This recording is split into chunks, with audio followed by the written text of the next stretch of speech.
Bismillahirrahmanirrahim. Assalamualaikum warahmatullahi wabarakatuh. Alhamdulillahirabbil alamin wassalatu wassalamu ala asrofil anbiya'i wal mursalin wa ala alihi wa sahbihi ajma'in. Rabbi shrah li sadri wa yassir li amri wahlul 'uqdatam min lisani yafqahu qawli. Alhamdulillah, syukur kepada Allah Subhanahu wa taala pada malam ini, malam Jumaat, kita dapat sekali lagi sama-sama dengan Al-Fadil Ustaz Dr. Azhar Zuhdi bin Mahmud Zuhdi. Sekarang ni dah agak popular dah, bukan sekadar di Kemunting, Taiping saja, dah dikenali di seluruh negara lah. Ada yang mengikuti siaran kita ni, kalau kita tengok ada Sabah, Sarawak, Kuala Lumpur, ya. Jadi alhamdulillah.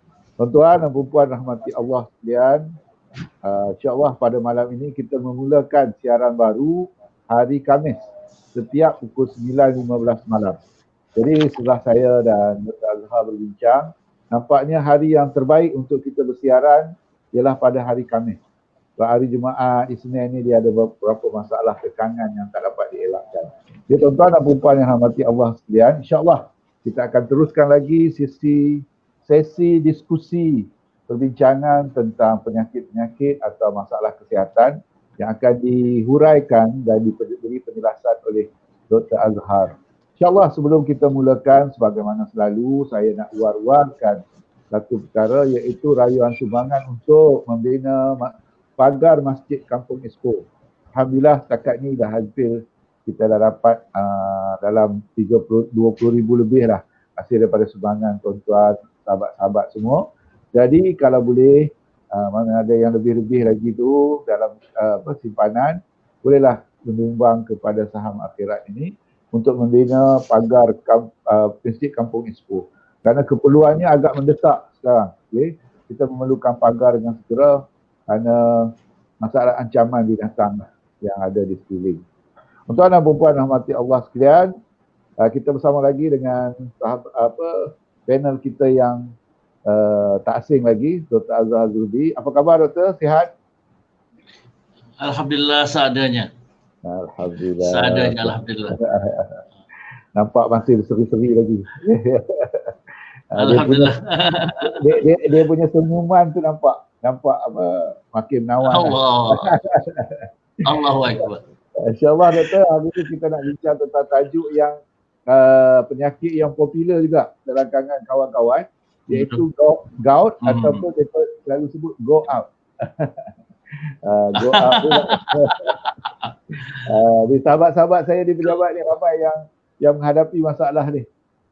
Dia tak boleh makan pantang makan sikit, makan sikit itu esok mari tu berencot-rencot lah ke pejabat. Kita tahu dah. InsyaAllah tajuk tuan-tuan kita akan bincang hari ni lah tentang tajuk gout, merupakan salah satu ancaman atau masalah yang kita hadapi. Popular juga doktor ya penyakit ni. Tapi ramai yang saya pilih tajuk ni bukan apa, sebab ramai yang salah faham pasal gout. Ramai yang mengumpat gout lah, dia bukan gout tapi dia kata gout. Jadi kita nak betulkan salah faham tu hari ni insya-Allah. Mana gout jadi bangsa fitnah lah. Masuk fitnah, masuk mengumpat isi ada.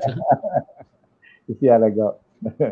Jadi tuan-tuan dan puan rahmati Allah sekalian, dalam masa kita bersiaran, insya-Allah dalam masa sejam ni kita akan bersama-sama dengan Dr. Azhar. Tuan-tuan yang ada di rumah atau di mana-mana sahaja boleh buka handphone tu, boleh kongsi dengan rakan-rakan. Jangan lupa minta share, minta kongsi supaya ilmu yang kita ada ni, kita bukan nak jual, kita bukan nak, tapi kita nak kongsi untuk manfaat bersama. InsyaAllah ambil manfaat ini kawan-kawan. InsyaAllah kalau kita tak dapat menolong dengan duit, kita tak dapat menolong dengan harta, kita dapat menolong dengan ulasan atau ilmu yang akan dikongsi oleh Dr. Azhar. InsyaAllah mana tahu dengan sedikit kongsian kita pada malam ini memberi manfaat kepada rakan kita yang mungkin menghadapi masalah penyakit ini, dan mudah-mudahan pula hasil daripada pengetahuan atau penjelasan daripada Dr. Azhar ni dapat mengubati penyakit dengan izin Allah, penyakit yang dihadapi oleh kawan-kawan kita. Mudah-mudahan insya-Allah sedikit sumbangan kita ini akan dapat manfaat juga ke akhirat nanti insya-Allah. Doktor, mungkin boleh kita mulakan dengan mukadimah hari ini tentang gout. Silakan Doktor. Okey. Hari ni kita nak cerita apakah gout lah, soalan yang selalu orang tanya apakah gout sebenarnya. Jadi gout ni dia salah satu punca kenapa kita dapat sakit sendi. Dia istilah yang sebenarnya sakit sendi sebab gout ni ialah gouty arthritis. Gouty arthritis. Tapi kita selalu sebut gout saja. Jadi saya nak cerita sikit, kalau mungkin minta maaf kalau dia bit scientific, kalau cikgu boleh masukkan slide yang pertama tu. Kita nak cerita sikit tentang apa dia, macam mana dia jadi gout semua ni. Okay, gout ni dia sebab dia ialah terlebihnya uric acid. Itu jadi gout. Kat tengah-tengah tu kita tengok ada terlebih uric acid. Itu kenapa, salah satu punca kenapa jadi gout. Selalunya ada banyak kenapa uric acid ni terjadi tapi kebanyakannya dia punya benda-benda yang berlakunya sebab kita makan benda yang banyak protein, high protein diet. Benda-benda yang sedap lah sebenarnya, macam organ dalaman ke kacang dan sebagainya. Nanti kita sentuh yang tu. Dia benda-benda protein ni, dia akan pecahkan protein tu, akhirnya dia akan jadi amino acid, building block untuk buat otot dan sebagainya. Jadi protein kita makan, dia akan pergi kepada otot semua. Itu hasil akhir dia lah. Tapi dalam dia daripada kita punya makanan yang ada protein ni, hingga akhirnya jadi amino acid dan jadi benda-benda untuk protein yang lain, dia ada satu hasil buangan dia. Hasil buangan dia antaranya ialah uric acid. Okay, uric acid ni dia dalam darah kita dan dia dikeluarkan, dan dia kalau sampai tahap tertentu dia tak ada masalah apa-apa. Uric acid ni jangan salah faham. Jadi uric acid ni yang bila dia sampai satu tahap dia akan dibuang. Uric acid dia akan dibuang dengan kadar yang tertentu. Semua orang ada kadar masing-masing, ada tahap masing-masing. Dia akan buang uric acid ni melalui najis. Setengah berpendapat melalui air kencing sahaja, tapi setengah berpendapat melalui air kencing dan juga najis buang air besar kita. Jadi uric acid dia akan dibuang. Okey, dia ada kadar masing-masing. Contohnya senang nak kata, mungkin kadar yang normal ialah mungkin 85%. Jadi semua orang keluarkanlah uric acid ni dalam najis masing-masing. Orang yang ada gout, orang ada uric acid ni, dia biasanya kandungan uric acid tu dah tinggi. Kalau kita buat ujian darah, kalau kita buat banyak makmal, dia guna 3 unit lah. Satu unit dia normal dia adalah 0.43 sampai 0.43. Dia limit yang tinggi sekali adalah 0.43. Setengah makmal dia guna unit 403. Jadi dia nombor perpuluhan lah. Ada satu lagi unit kurang popular guna. Jadi kalau guna unit yang ini, biasanya uric acid ni, dia tahap yang dia akan ada, kita kata gout ni, ialah bila dia mencecah 0.55. Setengah orang 0.50 pun dia dah ada tanda-tanda.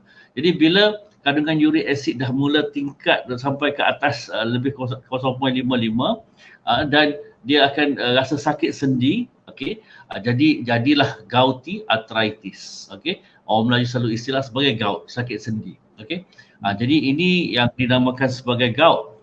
Tapi sebenarnya gout ni gout ni dia bukan sahaja dekat sendi. Okey, itu salah faham yang pertama. Bukan hanya kat sendi sahaja yang kena gout. Bila uric acid kita tinggi, dia boleh kena 3 tempat. Okey, satunya ialah dekat sendi kita macam kita ni.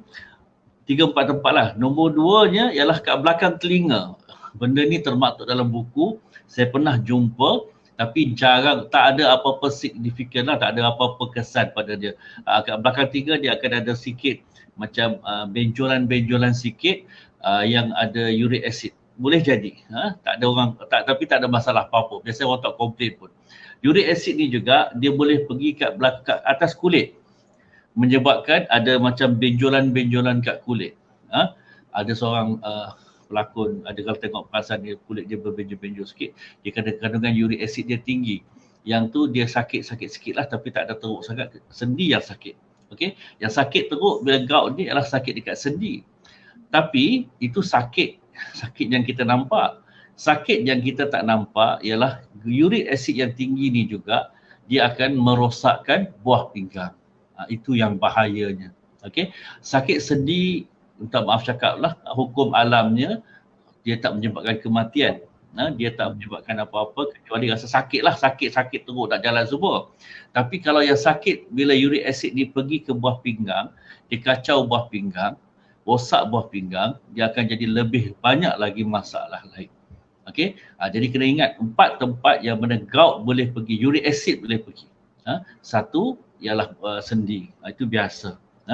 Kedua belakang telinga, nombor 3-nya dekat kita punya kulit. Tapi yang keempat tu yang paling bahaya ialah dia juga boleh macam ada setengah pakar berpendapat macam mana marak sakitnya sendi-sendi kita kena dengan uric acid yang tinggi, gout dekat sendi itu, macam itulah dia boleh merosakkan keadaan buah pinggang kita, marak rosak semua.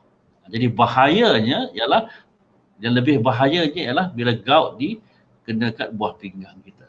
Okey, macam saya kata tadi, uric acid yang tinggi ni dia ada 3 tak semestinya daripada faktor perbakanan sahaja. Okey, satu faktor yang paling popular kita kata sebab makanan. Makanan sebab contoh apa nanti kita kenal lebih lanjut, contohnya organ dalaman dan kacang dan sebagainya. Itu high protein diet, dia akan menyebabkan uric acid tinggi. Daripada pengalaman saya, daripada pengalaman saya tengok semua ni, saya dapati setiap orang dia sensitif kepada makanan-makanan tertentu. Ada yang sensitif pada kupang. Bila dia makan kupang, dia akan jadi esok. Ada ada orang pula dia tak sensitif pada kupang, tapi dia sensitif pada petai. Ada pula yang tak sensitif pada petai, dia sensitif pada kacang. Jadi makanan-makanan ni semua bergantung juga kepada individu-individu masing-masing, cara badan masing-masing berfungsi.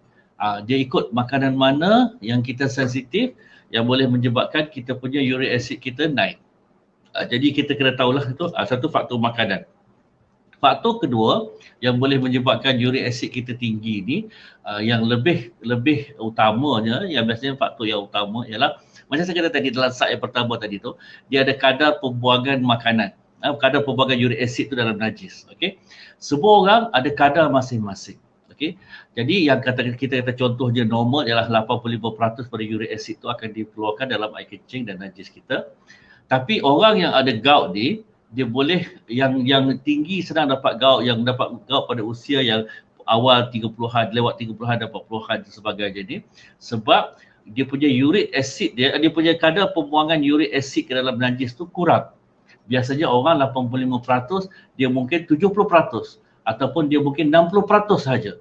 Jadi dia ada backflow, ada uric acid tu tak keluar dengan banyak. Jadi dia akan accumulate, dia akan bertambah lebih cepat pada orang lain. Jadi kita kena bayangkan uric acid ni patutnya keluar dalam tahap yang 85%, tapi dia hanya keluar 65% saja. Jadi lebihan tu akan terkumpul sampailah ke level yang tinggi, dan ini akan menyebabkan terjadinya masalah gout. Itu yang masalah kedua. Ini masalah genetik lah, masalah keturunan. Tak boleh nak buat apa. Tak boleh nak buat apa. Saya kena mengaku yang saya ada keturunan ada masalah gout ini. Dalam masalah keturunan, memang ayah saya ada gout, almarhum ayah saya ada gout, dan saya pun ada gout. Uric acid saya dah tinggi. Tapi kadarnya taklah teruk sangat. Kalau saya jaga perbakanan dan sebagainya, insya-Allah dia tak akan naik teruk sangat. Levelnya saya selalunya 0.5, 0.4 lebih saja. Jadi ini faktor genetik. Faktor genetik dalam badan kita yang menyebabkan kita punya kadar pembuangan makanan tu dia berbeza dengan orang lain. Jadi ini faktor yang kerap berlaku sebab faktor genetik, masing-masing punya kadar dia berbeza-beza. Setengah orang dia dapat gout pada usia yang lebih muda, pada umur 30-an, ujung 30-an, sebab apa? Kadar pembuangan uric acid dia tu sangat rendah berbanding dengan normal. Mungkin hanya 60%, 50%. Setengah orang dapat pada usia lebih dewasa, lebih lanjut, umur 50, 60 tahun baru dapat. Mungkin sebab dia punya kadar dia yang normalnya 85, mungkin dia 82. Jadi dia lambat sikit nak dapat accumulative tinggi, uric acid yang tinggi. Jadi ini faktor yang kedua.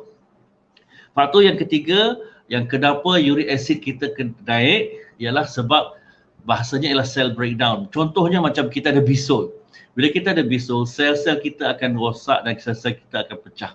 Bila sel-sel kita pecah, dia akan keluarkan uric acid.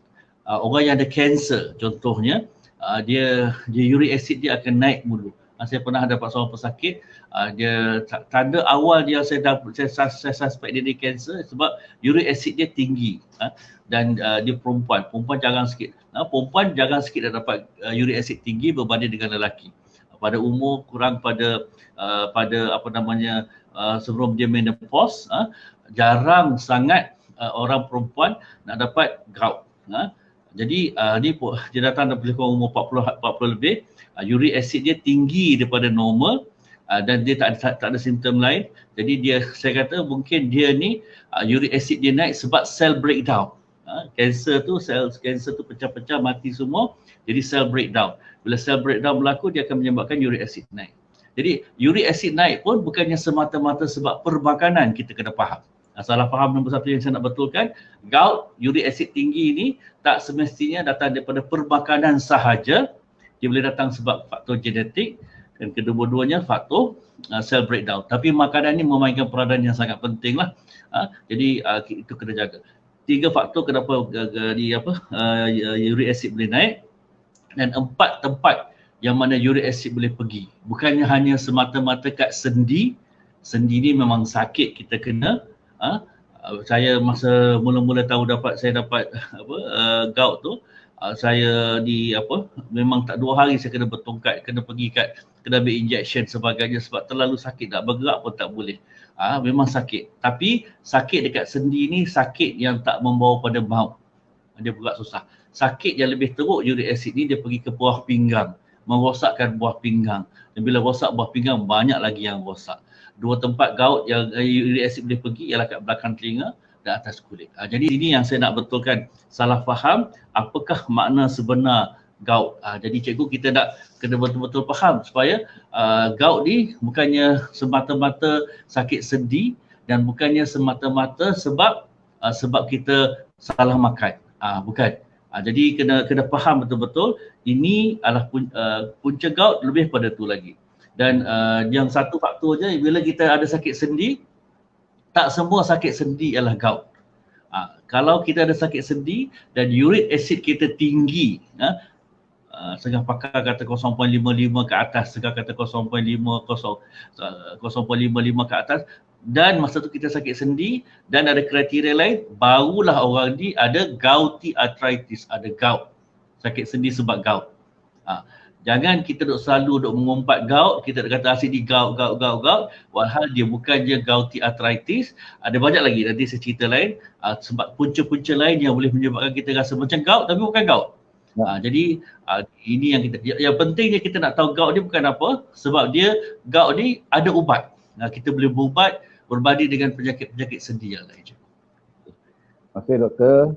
Maknanya tuan-tuan jangan duk fitnah dekat gout. Sakit sendi gout jadi mangsa. Sakit sendi gout semua mangsa. Gout saja kan.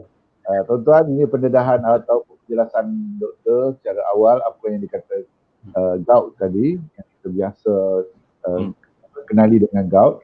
Jadi dapat punca dia, dan mungkin secara umum lah definisi atau takrif gout itu. Doktor mungkin boleh terangkan bagaimana kita nak tahu sebenarnya kita ni menghadapi ataupun dijangkiti penyakit gout berbanding dengan tadilah sakit sendi, sakit lain kan. Jadi kita mungkin keliru yang mana satu, jadi tak fitnah lah gout. Jadi mungkin doktor boleh jelaskan. Kita tak fitnah dan kita tak mengumpat gout dalam pada. Okey.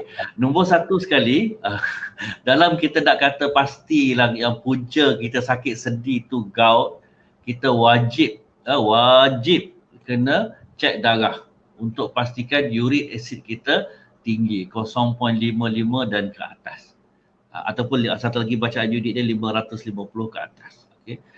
Unit ketiga tu jarang orang guna, tapi tak sebutlah.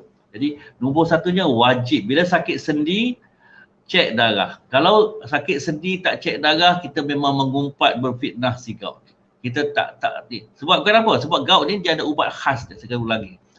Jadi nombor satunya dia uric acid dia ambil darah tu wajib kena buat untuk tahu. Okey. Benda lain yang kita boleh tahu boleh kita agak benda ni gout. Macam saya kata tadi, nombor satunya lebih pada lelaki, perempuan jarang sebelum menopause, sebelum putus haid, perempuan sangat jarang dapat gout kecuali kalau ada sikit cell breakdown tu macam kanser dan sebagainya. Perempuan jarang, tapi boleh jadi juga.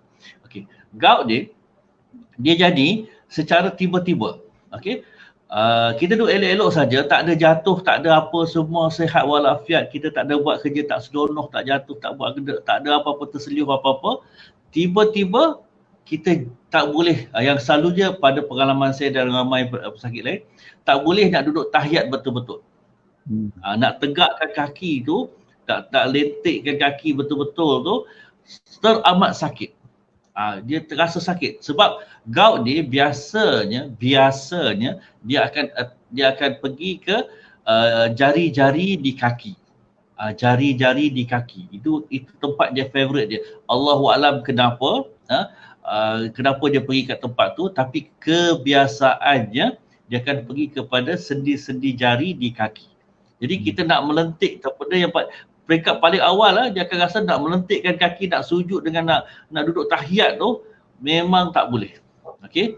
Kalau ikut buku pula dia akan kata kalau kita ada gout ni, tandanya ialah kita akan sendi tu akan bengkak, akan panas, marak, red hot swelling.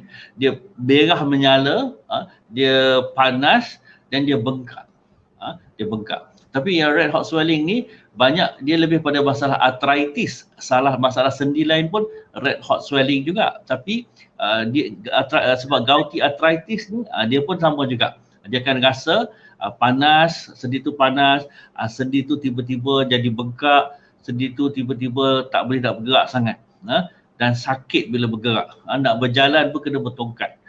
Berjalan bertongkat. Kalau peringkat awal saya kena gout dulu, memang saya bertongkat pergi klinik kadang-kadang tu. Jadi memang sakit. Marak dia tu lain macam, dan secara tiba-tiba tak ada jatuh, tak ada apa. Satu lagi dalam nak kenal arthritis ni ialah gouty arthritis ni, orang gout ni ialah dia biasanya ada keluarga, ada family history, ada orang dalam keluarga kita yang ada gout, yang ada masalah gout sebelum tu. Macam saya, almarhum ayah saya, dia ada gout. Saya tahu dia ada gout. Jadi saya tak terkejut bila saya pun kena ada gout. Saya tak terkejut lah, memang ada dalam family history ada gout. Jadi inilah kriteria-kriteria dalam kita nak tengok orang ni yang dia ada masalah gout. Dia datang secara tiba-tiba, sakit kat sendi-sendi kaki, terutamanya jari-jari kaki. Dan dia the red hot swelling tu, sakit secara marak dia punya bengkak dan juga tak boleh nak bergerak tanpa sebarang trauma. Dan ini benda-bendanya lah. Tapi itu pun wajibnya ialah kena ambil confirmative test, ambil ujian darah. Ada ujian-ujian lain yang lebih ada juga ujian-ujian lain tapi jarang dibuat lah. Ambil sendi dia punya cecair dalam sendi tu, kita tengok dalam makmal dan sebagainya pun, itu adalah salah satu cara juga, tapi jarang dibuat lah. Ada lagi cara dia ambil dia punya bacaan kandungan joint punya cecair itu pun ada juga. Tapi ada itu jarang dibuat. Yang banyak dibuatnya ialah kita ambil ujian darah. Ujian darah untuk gout ni tak perlu puasa. Tak perlu puasa. Ujian gout ni boleh dibuat sama ada ambil darah yang banyak dekat kita punya tangan, kat kita punya pelipat kat kita punya tangan kita, ataupun sekarang ni juga ada juga mesin yang buat macam ujian cek darah yang dekat ujung jari. Itu pun boleh dibuat.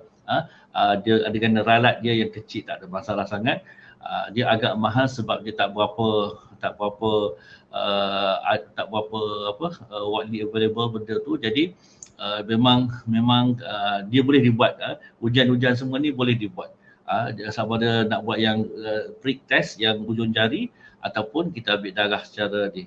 Jadi ujian gout kena buat nak pastikan gout, kalau siapa-siapa yang kata ada gout tapi tak tahu uric acid level berapa banyak dia punya tahap uric acid dia, itu tak betul. Itu berdaah saja. Dia pakai ubat pun tak memang kod badan saya tak pasti. Jadi memang tak betul lah cara dia. Tak betul kita nak confirmkan orang ni ada gout ke tak. Jadi inilah cara cikgu, kita nak sahkan siapa-siapa ada gout, itulah cara dia. Apa pun dengan simptom dan sebagainya tu, wajib di ujungnya kena ambil darah. Tak ada pilihan lain. Mana apa-apa penyakit pun kita nak kena pasti terbaiknya ialah mesti ambil darah. Ya, betul. Okey, gout tadi itu dijelaskan secara perinci oleh doktor tentang simptom atau gout. Okey, dan selamat datanglah saya ucap pada sahabat-sahabat yang dah mula bersama-sama kita. Ada Tuan Haji Ayub Saleh dari Ipoh, Puan Lazidah Zudi dari Putrajaya. Ni kakak saya. Kakak. Jadi dah ni banyak tempat lah yang kita bersama-sama kita. Alhamdulillah. Tuan-tuan dan puan-puan, khususnya doktor, mungkin doktor boleh beri penjelasan. Kalau tadi kita dah diberi pendarahan, gout ni dengan sakit sendi ni dia ada macam adik-beradik. Tapi dia bukan, kan? Dia berbeza. Tapi doktor cerita tadi tentang sakit tu makna memang sakit betul lah orang kena gout dia. Sebab ada satu kes, saya ingat kawan dia semayang di masjid, ada hamba Allah tu mungkin kaki dia kena gout. Jadi orang yang di tepinya tertindih masa tahiyat kot. Tahan. Sangat-sangat sakit. Habis-habis salam dia lepuk je, dia tumbuk je. Mana tak tahan sangat. Sakit. Sangat-sangat sakit. Sangat-sangat sakit. Saya rasa dalam sakit-sakit arthritis ni, kalau ada sakit sendi ni, sakit gouty arthritis, sakit sendi disebabkan oleh gout yang paling sakit. Siapa yang pernah rasa memang nak bergerak, nak gerakkan sendi, nak gerakkan pergerakan tu pun Allah sakit sangat. Dia lain macam sakit dia.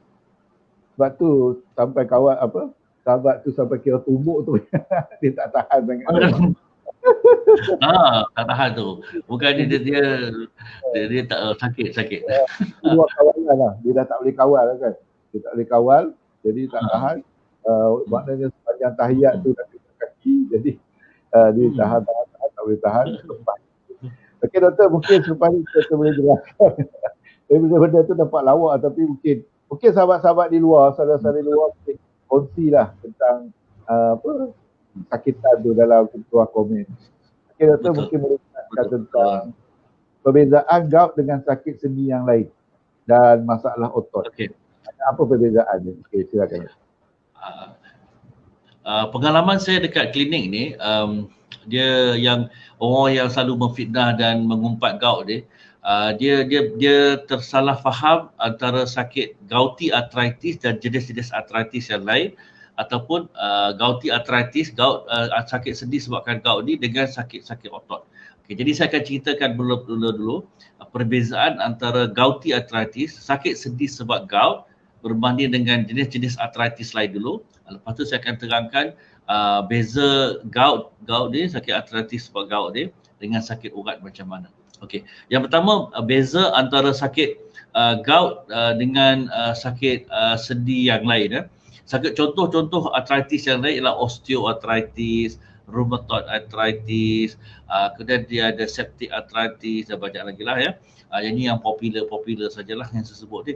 Jadi macam mana kita nak tahu beza selain daripada ujian darah lah, macam mana kita nak tahu beza antara osteoarthritis dan jenis-jenis arthritis yang lain berbanding dengan gouty arthritis. Okey. Nombor yang pertama sekali ialah tanda-tanda dia memang sama, memang sakit sendi, mungkin sakit sendi. Tapi kalau yang gouty arthritis ni dia tak ada punca, kita tak tahu dari mana punca, itu nombor satu je. Dia tak ada punca, tak ada jatuh, tak ada apa, tak pernah lah main sukan ke, yang jenis kaki bangku macam saya daripada kecil dulu, saya tak reti main apa benda ni, tak pernah jatuh, tak pernah apa, tiba-tiba sakit sendi.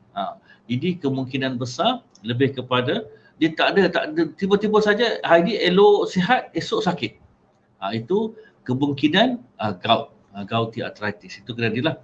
Kalau dia memang selalu sikit sakit, dia mungkin osteoarthritis dan sebagainya. Orang yang pernah jatuh, pernah bersukan, orang yang main banyak, main bola, pernah tackle dan sebagainya, orang yang banyak bersukan lari, jalan semua ni, marathon punya game semua, yang main semua yang ada impact pada kaki tu, dia lebih kepada masalah osteoarthritis. Dia dah lama dah. Yang ni tak ada buat apa-apa. Dia kaki bangku, ulat buku, macam yang tak buat kerja apa-apa ni, tiba-tiba dia sakit sendi. Sakit sendi. Jadi itu satu clue. Yang mungkin ini gout yang bukannya arthritis lain. Nombor duanya ialah tempat dia. Kat mana tempat sakit sendi tu berlaku. Kalau ikut buku, ikut dia punya rujukan-rujukan yang tu ada, dan daripada pengalaman yang saya tengok pun, orang yang sakit gouty arthritis ni, dia lebih sakit dia dekat kaki. Dekat kaki. Boleh jadi kat tangan, boleh jadi tempat lain, tapi mula awal dia jadi tu biasanya dekat kaki, dekat jari kaki, terutamanya kat sebelah ibu jari. Itu tempat yang biasa dia jadi. Berbanding dengan arthritis lain. Gouty arthritis dia suka dekat kaki, jari-jari kaki. Kalau contohnya kalau rheumatoid arthritis, dia jadi dekat joint-joint kecil, terutamanya dekat tangan. Itu rheumatoid arthritis. Dia lain sikit. Dia yang tu kaki, yang ni tangan. Dan kalau rheumatoid arthritis pula, dia ada masalah organ lain, tisu lain. Kadang-kadang dia ada kulit dia jadi alahan semacam ke, dia ada masalah buah pinggang apa ke lain, ataupun dia ada masalah kat jantung ke, itu rheumatoid arthritis. Kalau osteoarthritis pula, dia selalunya dekat tempat yang kita banyak guna. Itu macam lutut, tiba-tiba jadi kat lutut, ataupun tiba-tiba jadi dekat tulang pinggul, dekat kita punya siku, tempat-tempat yang banyak guna.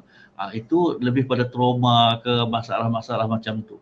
Jadi tempat kat mana dia mula jadi itu pun akan memberi kita perbezaan, clue yang ini arthritis sebab apa.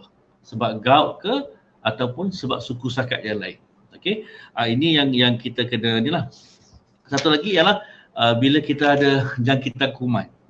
Setengah-setengah orang dia ada jangkitan kuman. Bila kita ada jangkitan kuman, dia akan menyebabkan sendi tu merah, bengkak dan sebagainya. Tapi kita boleh nampak dia ni ada puncanya jangkitan kuman. Kalau septic arthritis, dan septic arthritis ni biasanya lebih pada sendi-sendi yang besar kat lutut dan semua. Jadi kita tengok tempat kat mana jadi, dan cara dia jadi macam mana. Itu dapat bezakan sama ada ini gout ataupun bukan gout. Okey. Tapi macam saya kata tadi juga, apapun dia kena berbalik kepada kena cek darah untuk pastikan. Dia tapi tanda-tanda yang lain tu kita boleh nampak lah. Kalau perempuan awal-awal kita dah nampak dah ini mungkin rheumatoid arthritis.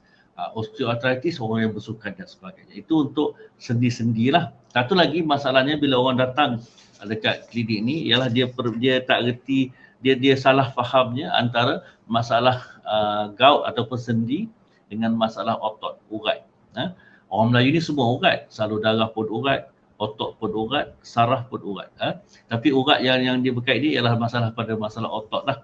Masalah otot ni dia bukan dekat sendi. Masalah otot dia selalunya tempat yang dia paling sakit ni ialah bila attachment of the tendon. Maksudnya otot tu bila kita macam kita lapar daging tu, daging tu ujung tu dia ada putih-putih. Putih-putih tu dia akan melekat kat tulang. Nama dia tendon, yang ujung tu tendon tu, dia akan melekat kat tulang. Okey. Kalau orang yang ada masalah otot, okey, dia kita boleh tempat yang dia paling sakit ialah dekat tendon, bukan dekat sendi. Contohnya kalau kita sakit kat belakang perut betis, kita boleh raba perut betis ni sampai ke tulang ke Achilles tendon, dekat yang ujung dekat dekat kita punya ni, kita tekan urat bawah kat besar tu yang putih tu, kalau sakit kat situ, itu bukan je gout, itu lebih kepada masalah tendon daripada masalah otot. Ataupun kita boleh raba-raba dia sampai paling sakit sekali kat bawah pelipat, kat bawah kita punya lutut, belakang lutut tu. Itu sakitnya sakit otot, bukannya sakit sendi. Jadi nak kena bezakan. Yang gout ni mesti sendi, yang otot ni bukan sendi.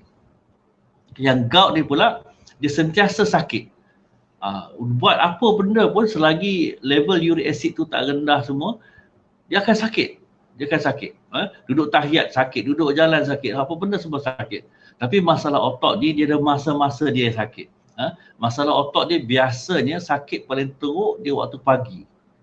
Dah bangkit tidur pagi. Tapi bila dia dah jalan banyak, dah gerak banyak, dah melangkah 45 langkah, dah apa benda semua, bila dia gerak banyak semua ni, bila makin banyak bergerak, makin kuranglah dia sakit. Itu dia ada beza sakit waktu bila semua. Jadi kalau ada beza sakit waktu bila semua tu lebih kepada masalah otot, bukan je masalah sendi. Lagi satu, kalau gout ni, kalau kita pegang, kita urut, melompat orang, tak boleh. Sakit sendi ni dia berurut pun lagi teruk lagi jadi sakit. Tapi kalau masalah otot ni, kalau kita urut dia sakit, tapi lepas urut tu dia rasa lega. Ini beza antara otot dan juga sendi, gout. Jadi ini yang kita kena tengok. Tapi satu lagi ialah kalau otot ni, sakit otot dia tak panas. Pegang tempat tu dia tak panas. Tapi kalau gout dia tengah teruk ni, kita pegang tempat tu memang dia rasa panas, dia rasa macam rasa kita boleh rasa dia punya beza suhu dia. Jadi ini perbezaan antara yang nyatalah antara siapa yang ada masalah gout dengan siapa yang ada masalah otot. Siapa yang ada masalah gouty arthritis dan jenis-jenis arthritis yang lain. Jadi saya tak suka sebab ramai dan juga doktor pun sama juga memainkan peranan. Dia malas nak check semua ni, terus dia kata labelkan orang ni sebagai gout. Ni gout. Jadi orang pun kata sebagai tadi saya ada seorang baru datang kat klinik untuk buat insurans sebab dikatakan dia ada gout. Walhal ujian darah dan sebagainya sebenarnya dia tak ada gout. Tapi sebab orang dah label dia gout, dia pun kata dia rasa dia ada gout, nak ambil insurans pun susah sebab dia dikatakan dia ada gouty arthritis. Walhal sebenarnya dia bukan ada gouty arthritis, dia hanya ada sakit sendi biasa dan kadang-kadang dia ada hanya masalah otot sahaja. Jadi kita nak kena betul-betul. Pada saya yang paling penting sekali yang message yang kita kena take home message hari ni ialah apa juga kita nak kata pasal gout ni, kita kena betul-betul pasti yang ini adalah gout. Dan diwajib di backup dengan ujian darah. Kalau kita tak ada pasti ujian darah kita berapa dan semua ni, jangan sekali-kali kita kata kita gout. Mungkin kita ada masalah sendi sebab ubat dia berbeza. Itu yang pentingnya, dan cara penjagaannya berbeza dan cara kesan sampingannya berbeza antara gout dengan sakit sendi lain. Jadi kena hati-hatilah. Jangan, kita kena faham betul-betul ini gout ataupun bukan gout. Kalau kita betul-betul dah pasti kita gout, ada cara penjagaan dia. Dan kalau kita tak bukan gout, cara macam mana kita nak buat. Jadi ini yang kita kena, saya nak minta tuan-tuan puan-puan yang menonton semua ni ambil tahu pasal benda ni. Penting pada saya benda ni. Cikgu? Okey, terima kasih doktor. Mana penjelasan tadi, kita kena pasti betul-betul lah kita gout ke atau sakit urat ke, takut kita makan ubat yang salah doktor, ambil makanan, cara untuk mengatasi yang salah. Doktor, ada soalan dari saudara